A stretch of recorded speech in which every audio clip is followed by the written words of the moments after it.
ચાલો આજે આપણે અંગ્રેજી વ્યાકરણની એક ખૂબ જ મહત્વની વાત સમજીએ. આપણે એવા બે નાના પણ ખૂબ જ શક્તિશાળી શબ્દો વિશે જાણીશું જે અંગ્રેજીનો પાયો મજબૂત કરવામાં મદદ કરે છે. તો શરૂઆત ક્યાંથી કરીશું?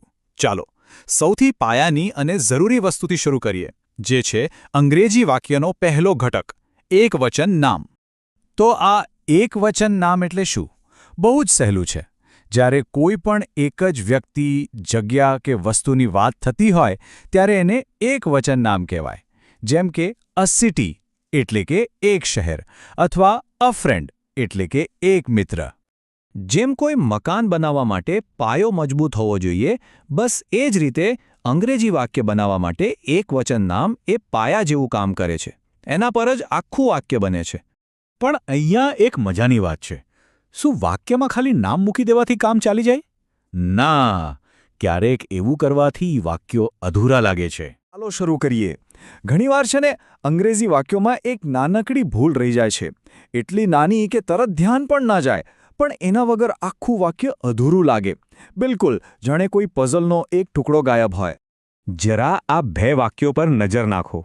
ધ્યાનથી વાંચો. કંઈક ખૂટતું હોય એવું લાગે છે? કંઈક અજીબ નથી લાગતું? જુઓ, કેનેડા ઇઝ કન્ટ્રી અને બાલી ઇઝ આઇલેન્ડ. સાંભળવામાં જ કેવું અધૂરું લાગે છે, નહીં? બસ એ જ પઝલનો ખૂટતો ટુકડો અહીંયા ગાયબ છે. અને એ ખૂટતા ટુકડા બીજા કોઈ નહીં પણ એ અને એન છે. આને અંગ્રેજીમાં આર્ટિકલ્સ કહેવાય છે. સમજો કે આ એવા બિલ્ડિંગ બ્લોક્સ છે જે એકવચન નામ એટલે કે સિંગ્યુલર નાઉનને પૂરા કરે છે. પણ સૌથી મોટો સવાલ એ જ છે કે ક્યારે એ લગાવવું અને ક્યારે એન. તો એનો જવાબ છે ને એક સિક્રેટ નિયમમાં છુપાયેલો છે. અને આ નિયમ એટલો સરળ છે કે એકવાર સમજી લીધો પછી ક્યારેય ભૂલ નહીં પડે. આ બધો ખેલ છે ને અવાજનો. જી હા, સાઉન્ડનો. અને આ વાત મગજમાં બરાબર બેસાડી દેજો. આ સૌથી મહત્વની વાત છે. આપણે અક્ષર નથી જોવાનો, આપણે અવાજ સાંભળવાનો છે. મોટાભાગના લોકો અહીં જ ભૂલ કરે છે. એ લોકો સ્પેલિંગ જુએ છે, પણ ખરી રમત તો અવાજની છે. જો અંગ્રેજીમાં મુખ્યત્વે બે પ્રકારના સાઉન્ડ્સ એટલે કે અવાજ હોય છે. એક છે વોવેલ સાઉન્ડ્સ એટલે કે સ્વરના અવાજો, જેમ કે અ, આ, ઈ, ઉ વગેરે. અને બીજા છે કોન્સોનન્ટ સાઉન્ડ્સ એટલે કે વ્યંજનના અવાજો, ક, ખ, ગ, ચ, ટ જેવા બાકીના બધા. ચાલો તો હવે આ બે પ્રકારના અવાજ માટેના નિયમો શું છે એને સીધા ઉદાહરણો સાથે જ સમજી લઈએ, એટલે બધું ક્લિયર થઈ જાય. તો નિયમ નંબર 1 બહુ જ સિમ્પલ છે. જો કોઈ શબ્દનો પહેલો અવાજ સ્વર એટલે કે વોવેલ સાઉન્ડથી શરૂ થતો હોય તો બસ એની આગળ એન લગાવી દેવાનું. ઉદાહરણ તરીકે આપણે પેલું વાક્ય જોયું હતું ને, બાલી ઇઝ એન આઇલેન્ડ. અહીં આઇલેન્ડ શબ્દનો પહેલો અવાજ શું છે? આઈ, જે એક સ્વર છે, એટલે આપણે એન વાપર્યું. એ જ રીતે an animal, an ear, an office તમે સાંભળી શકો છો. આ બધા શબ્દો સ્વરના અવાજથી શરૂ થાય છે.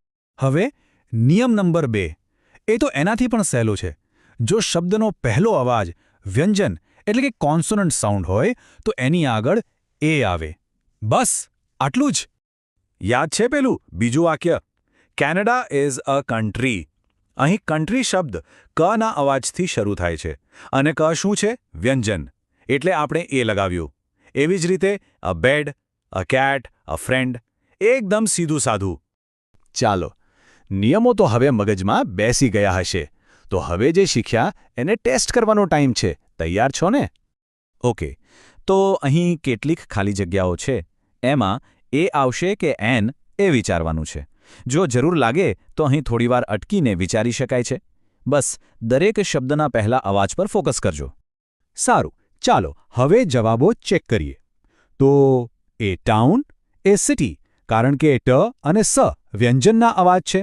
પછી એન આઇલેન્ડ, એન એવન્યુ અને એન ઓશન, કેમ કે આ બધા શબ્દો સ્વરના અવાજથી શરૂ થાય છે. મને ખાતરી છે કે મોટાભાગના જવાબો સાચા જ હશે. બહુ સરસ. જુઓ, આ એક નાનકડો નિયમ જ છે, પણ એને બરાબર સમજી લેવાથી અંગ્રેજી બોલવા અને લખવામાં કેટલો ફરક પડી જાય છે. આપણો પાયો હવે એક સ્ટેપ વધારે મજબૂત થયો છે. તો આખી વાતને યાદ રાખવા માટેની આ એકદમ સિમ્પલ રીત છે. કોઈ પણ શબ્દ સામે આવે એટલે સૌથી પહેલા એનો પહેલો અવાજ સાંભળો. જો એ સ્વર હોય તો એન, અને જો એ વ્યંજન હોય તો એ. બસ આટલું જ યાદ રાખવાનું છે. એટલે ફરી એકવાર, સૌથી અગત્યનો પોઈન્ટ શું યાદ રાખવાનું છે કે અક્ષર નહીં, અવાજ મહત્વનો છે. આ એક લીટી યાદ રાખી લીધી એટલે સમજો કે કામ થઈ ગયું. અભિનંદન! અંગ્રેજી ભાષાનો એક ખૂબ જ જરૂરી બિલ્ડિંગ બ્લોક આજે આપણે શીખી લીધો. અને જેમ જેમ આવા નાના નાના પણ મજબૂત બ્લોક્સ આપણે જોડતા જઈશું, એમ અંગ્રેજી પરની આપણી પકડ પણ મજબૂત થતી જશે.